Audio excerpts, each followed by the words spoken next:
Well, thank you, Mr. President. As you said, it has been a historic year at the Department of War. Recruiting and retention over this year are at the most historic levels our country has ever seen.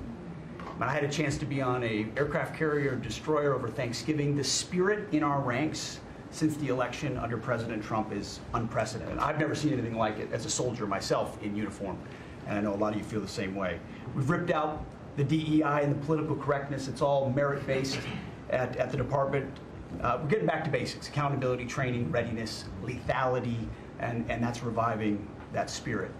And Mr. President, we're rebuilding the military, historic investments. I just took briefings on the Golden Dome and F-47, next generation capabilities that are going to make sure that for generations to come, America has the most powerful, most capable, most lethal military in the world, which you have rebuilt once and we're rebuilding again.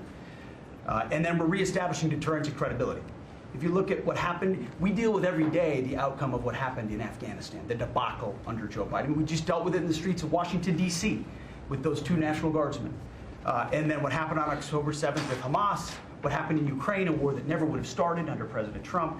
We're having to rebuild that. So whether it's freedom of navigation and taking the fight to the Houthis, whether it's Midnight Hammer, those beautiful B-2s going 37 hours back and forth, undetected, delivering with precision, and Iran not getting nuclear capabilities, Europe and NATO stepping up to 5%, locking down our southwest border. It's been an honor to work with Christy and Tom and everyone else down there to lock it to 0, operational control of our border.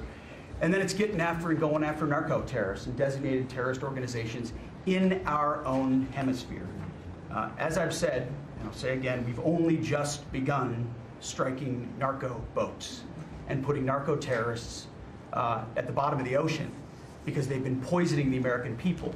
And Joe Biden tried to approach it with kid gloves and allowed them to come across the border. Cartels take over community, 20 million people, hundreds of thousands of Americans poisoned. And President Trump said, no, we're taking the gloves off. We're taking the fight to these designated terror organizations, and it's exactly what we're doing. So we're stopping the drugs, we're striking the boats, we're defeating narco-terrorists, and we're standing... And you may say one thing, that drugs coming in through the sea by sea are down 91%. And I don't know who the 9% is. I'm not sure either, sir, but down 91% by sea. We've had a bit of a pause because it's hard to find boats to strike right now, which is the entire point, right? Deterrence has to matter, not arrest and hand over and then do it again, the rinse and repeat approach of previous administrations. This is meant to get after that approach. And I will just end by saying, as President Trump always has our back, we always have the back of our commanders who are making decisions in difficult situations, and we do in this case and all these strikes. They're making judgment calls and ensuring that they defend the American people. They've done the right things. We'll keep doing that, and we have their backs, Mr. President. Good job. Thank you very much. Howard? So we set out to stop the ripoff of the United States of America. This is about global change of trade. We've been ripped off since 1945 when we set this policy. So we set out, and together with my partners, Jameson Greer and Scott Bessent, we set out to change that. So we started, the first one was the UK deal, right? We asymmetric. They pay us 10%, and we get charged nothing. That allows us to export, and that began the process. Then we did the biggest, the European Union, 450 million people, $20 trillion economy.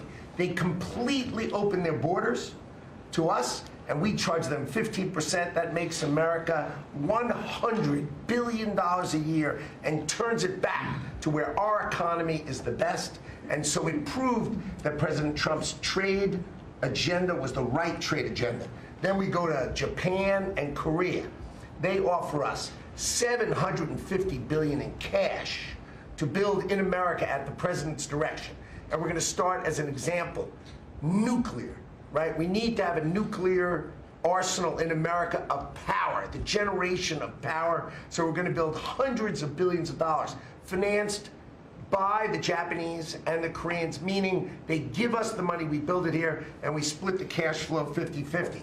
We're going to build ships, $150 billion worth of ships in America. That changes the way things work. Right? After those trade deals, then you go to how are we going to reshore? Right? Let's start talking about the auto industry, right? We've been competed against by Koreans, the Japanese, the Europeans were kicking our tail. President Trump changed it. 25% tariffs, bring it all home. This year, General Motors stock up 40%, Ford up 34%, and on the same day that we announced we had set all the tariffs, Sean Fain, the head of the United Auto Workers, called and said, I can't believe I'm calling a Republican Secretary of Commerce to tell the president that this is the greatest administration for auto workers in America. Stocks up and auto workers up. That proves that President Trump understands how to take care of the whole ecosystem, both the companies and, more importantly, the people who work there. Semiconductors, right? We didn't build any. The Biden CHIPS Act was a $60 billion giveaway, right? We've now turned that. $300 billion is committed to America. That's going to go up to $750 billion in the next 60 days, right? And then you go to pharmaceuticals, right? $250 billion being invested in America, and then working together with Bobby Kennedy, right? Pounding away on that MFN, working together as a joint team. They're coming to over $250 billion and cutting prices in half. We did the golden share of U.S. Steel to make sure the Mon Valley is protected. Intel gave us 10% of the company, make tens of billions of dollars, right? And the last thing I will say is a year ago today, I was working on transition with President Trump, right? To build the greatest cabinet ever for the greatest president ever. And I, as I sit here today, I can't be more proud of how you did it, sir. You've created the greatest cabinet. It is a joy to be at this table. Amen. You know, one thing we will mention, so they came to see me from Intel, and they had a problem. I said, look, we'll fix your problem, but I think the United States is entitled to 10% of your company. And the chairman looked at me and he goes, you have a deal. Tell them, how much money have we made since I made that deal? It's only $40 billion. 40 billion. We made $40 billion. That was, what, 3 months ago? Does anybody write about it? Nobody writes about it. That's okay. Mr. Secretary, how we doing with transportation? Well, Mr. President, so just quickly on aviation, many of you have heard that we have an infrastructure made of copper. We have to transition to fiber. The last administration said it was going to take more than 10 years to complete the transition from copper to fiber. They had no plan to actually do it. We have already completed a third of this transition from copper to fiber. Now it's going to take longer for us to go from analog to digital. By the way, the rest of the world transitioned 20 years ago from analog to digital. We are just going to do that at the FAA right now, but we're buying new radios. We're going to buy new radar. By the way, those radar are going to be made in America, Mr. President. This phase of the operation will be completed by the time you leave office. It's 3 years. I do need another $20 billion, Congress, to start the second phase, which is really important, and we'll try to get that done also in that 3-year time period, but we need the money, critically important.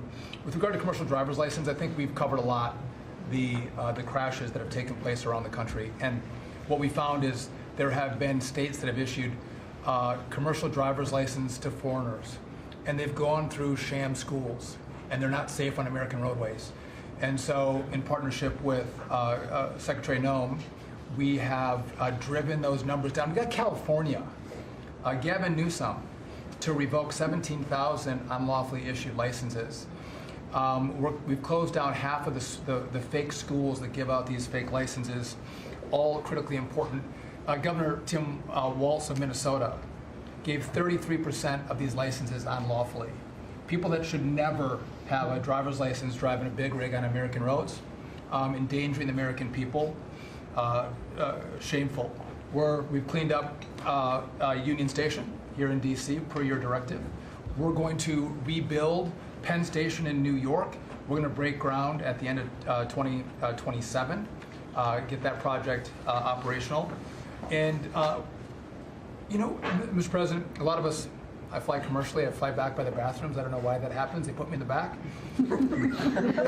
You know, we've asked Americans to bring their better selves, to bring civility back to travel, to say, listen, let's say please and thank you. And if you have someone's pregnant on your flight and you're as strong as Pete is, well, pick up the bag and help her put it in the overhead bin. Let's be nice to each other, is what we've asked. maybe not wear pajamas or slippers on the airplane. And I think it's been received fairly well, and I think we can all have a better travel experience when we do that. And just the last point I'll make is there was a big football game where the Merchant Marine Academy that falls under DOT actually beat the Coast Guard with Christy Nome. We beat them by 1 point, and so we're very proud of that. And so well done, Kings Pointers.